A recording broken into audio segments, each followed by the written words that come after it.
Bienvenidos jóvenes a una semana más de la clase de literatura. En esta semana desarrollaremos lo que es literatura de la conquista. Ya que vimos la clase pasada lo que es literatura quechua, normalmente, vimos cómo fue esta civilización, cuáles fueron los géneros que aparecieron y las obras que aparecieron también en lo que es la literatura quechua. Luego de ese término viene lo que es la conquista, ¿no? Con el descubrimiento de América, que hace lo que es Cristóbal Colón en el año 1492.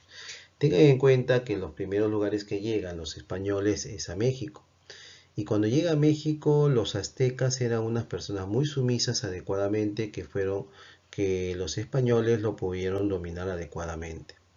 Ya por ellos, en el avance que tuvo lo que es los españoles para adelante, buscaron lo que es más ampliar su conquista. Y vamos a hablar del contexto histórico cultural de lo que pasó en nuestro Perú con la conquista que llegaron los españoles. En 1532, cuando los españoles llegaron a la costa de Tumbes, empezaron tiempos de profundas transformaciones en nuestro país. Aunque el Tahuantinsuyo sucumbió ante las armas españolas, del enfrentamiento entre estas dos civilizaciones nació una nueva cultura, creada gracias a los aportes de ambos mundos. Salvo en el caso de la cultura azteca, como le mencioné en su momento, los españoles solo habían encontrado en su camino por América tierras semidespobladas y habitantes que no ofrecieron resistencia. Sin embargo, en el Tahuantinsuyo existía un estado altamente desarrollado, con tradiciones culturales antiguas y una economía sólida, basada fundamentalmente en la agricultura. Es por ello que en el Perú normalmente el Tahuantinsuyo fue grande, ¿no? Porque abarcó desde el norte, desde Ecuador, hasta lo que es el sur de Chile, ¿no? Abarcó muchos países el Tahuantinsuyo. Es por ello que su legado de su lengua se habla en muchos países. El español y las lenguas nativas, ¿cómo fueron? Con la conquista, el idioma español se instaló en nuestras tierras y comenzó a convivir con las lenguas nativas, que fue el quechua y el aymara principalmente. Y como un idioma no es solo una suma de términos, las palabras comenzaron a convivir las ideas y la cultura. Varias ordenanzas españolas del siglo XVI obligaban a sacerdotes y otras autoridades a aprender el quechua. Así, por primera vez se empieza a estudiar la gramática de este idioma, nuevamente con los españoles, para poder saber el significado de cada uno de ellos. En la literatura de la conquista corresponde a la primera mitad del siglo XVI, etapa en la que el imperio del Tahuantinsuyo es conquistado por los españoles. Esta llegada trajo como consecuencia el inicio del mestizaje, que se manifiesta también en la literatura. La oficialización del castellano en el Nuevo Mundo. Tengan en cuenta que cuando llegaron los españoles no trajeron la lengua que era española, sino el castellano, ¿ya? Genera la posibilidad de disminución de uso del quechua, ¿no? Y es por ello que muchos de ellos se casaron con lo que son indígenas y con descendencia de la realeza, para tener lo que es un privilegio adecuado también ahí. Aparecieron dos grandes vertientes en esta literatura de la conquista, que fueron normalmente la popular y la culta. Normalmente sabemos que la popular fue la más acogida adecuadamente. En la popular se mezclaron lo que son las manifestaciones tanto españolas como lo que son los quechos, que fueron sus cantos, que se llamaron coplas y romances. En cambio, en las cultas se formaron lo que son consecuencias que pasaron antes de la llegada de los españoles, que aparecieron los cronistas, que vamos a ver nosotros. Tengan en cuenta que los crónicas, si hablamos de crónica, es como dice, una recopilación de información en un tiempo determinado. La primera, que fueron las coplas, lo hablaron los soldados que llegaron a nuestro continente, que recitaban las primeras coplas, composiciones muy breves de la tradición española. Las coplas solían ser cantadas y servían para ridiculizar a sus jefes. Normalmente acá los españoles, cuando no le caía a uno de sus jefes o estaban con consecuencias con él de cansado, comenzaban a crear lo que son estas coplas, cortas normalmente con una forma de sátira. Durante la conquista se compusieron muchas coplas en el Perú. Luego se crearon otras referidas a las guerras civiles entre los conquistadores. Por ejemplo, ¿no? Tenemos acá una copla. Ah, señor gobernador, mirado bien por entero, que allá va el recogedor y aquí queda el carnicero. Entonces normalmente habla lo que son las coplas, ¿no? Hechos en verso. Y los romances también tienen su origen en la tradición popular española.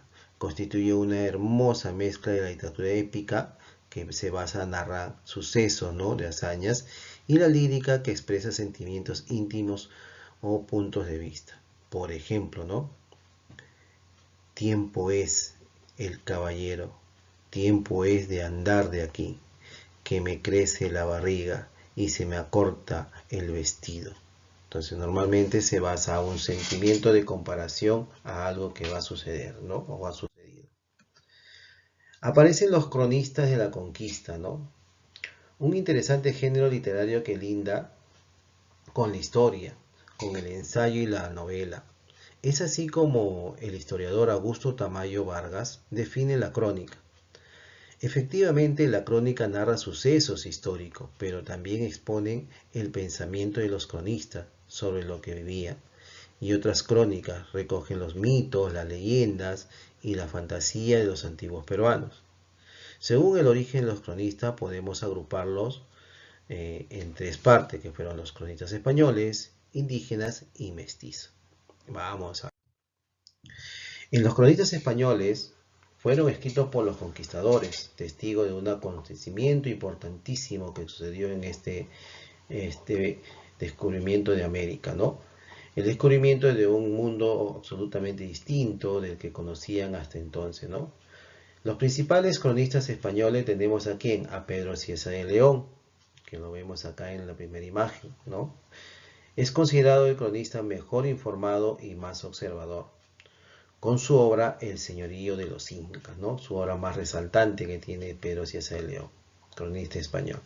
Y también tenemos al cronista también español Juan de Betanzos, ¿no?, que tenemos acá en la siguiente imagen. Al casarse con la hija de Atahualpa, se vinculó estrechamente con la nobleza inca y aprendió la lengua quechua. Su obra más resaltante de Betanzo fue Suma y Narraciones de los Incas. Entonces tenemos los dos cronistas españoles. Vamos a ver los cronistas indígenas. Los cronistas indígenas escritas por cronistas cuya lengua materna era el quechua. Las crónicas indígenas son a veces muy difíciles de entender, porque estos autores aún no dominaban el español. Sin embargo, su importancia es fundamental. A través de ellas conocemos la perspectiva de los vencidos, una visión trágica y amarga, pero también con un propósito de denuncia. Los principales cronistas indígenas tenemos aquí a Juan de Santa Cruz Pachacuti, que tenemos en esta imagen. Era descendiente de los antiguos pobladores del Perú, anteriores a los incas. Su obra más resaltante que nos habla relación de la antigüedad de este reino del Perú. Pachacuti normalmente nos cuenta lo que pasó antes de la llegada de los españoles adecuadamente. Tenemos a otro personaje que es Titu Cusi Yupanqui. Es uno de los penúltimos incas del Vilcabamba. Nació y vivió en medio del fragor de la conquista. Su obra más resaltante es Instrucciones al licenciado López García de Castro. Y el más conocido de estos cronistas indígenas tenemos a Felipe Guamán Poma Ayala, considerado el más importante cronista indígena. Su obra más resaltante son Nuevas Crónicas y Buen Gobierno, que normalmente en esta obra nos narra las consecuencias de la vivencia de nuestros antepasados, ¿no?, mediante imagen, ¿no? Va a ser muy interesante estudiarlo y verlo adecuadamente este autor. Y nos vamos con el cronista mestizo, el más sobresaliente que se habla en lo que es la literatura de la conquista. Fueron escritas por autores nacidos en el Perú, que hablaban el quechua y el español. El principal cronista mestizo es sin lugar a duda, ¿no?, el Inca Garcilaso la Vega, que su madre fue una ñusta descendiente de la realeza inca y su padre un soldado español, ¿no? Y de él sale un legado que cuando nace no le ponen el nombre verdadero, que eso también lo vamos a ver es cuando lo vamos a estudiar al Inca Garcilaso la Vega. Entonces, jóvenes, revisen su información que ya nos vemos en clase. Cuídense, nos estamos viendo.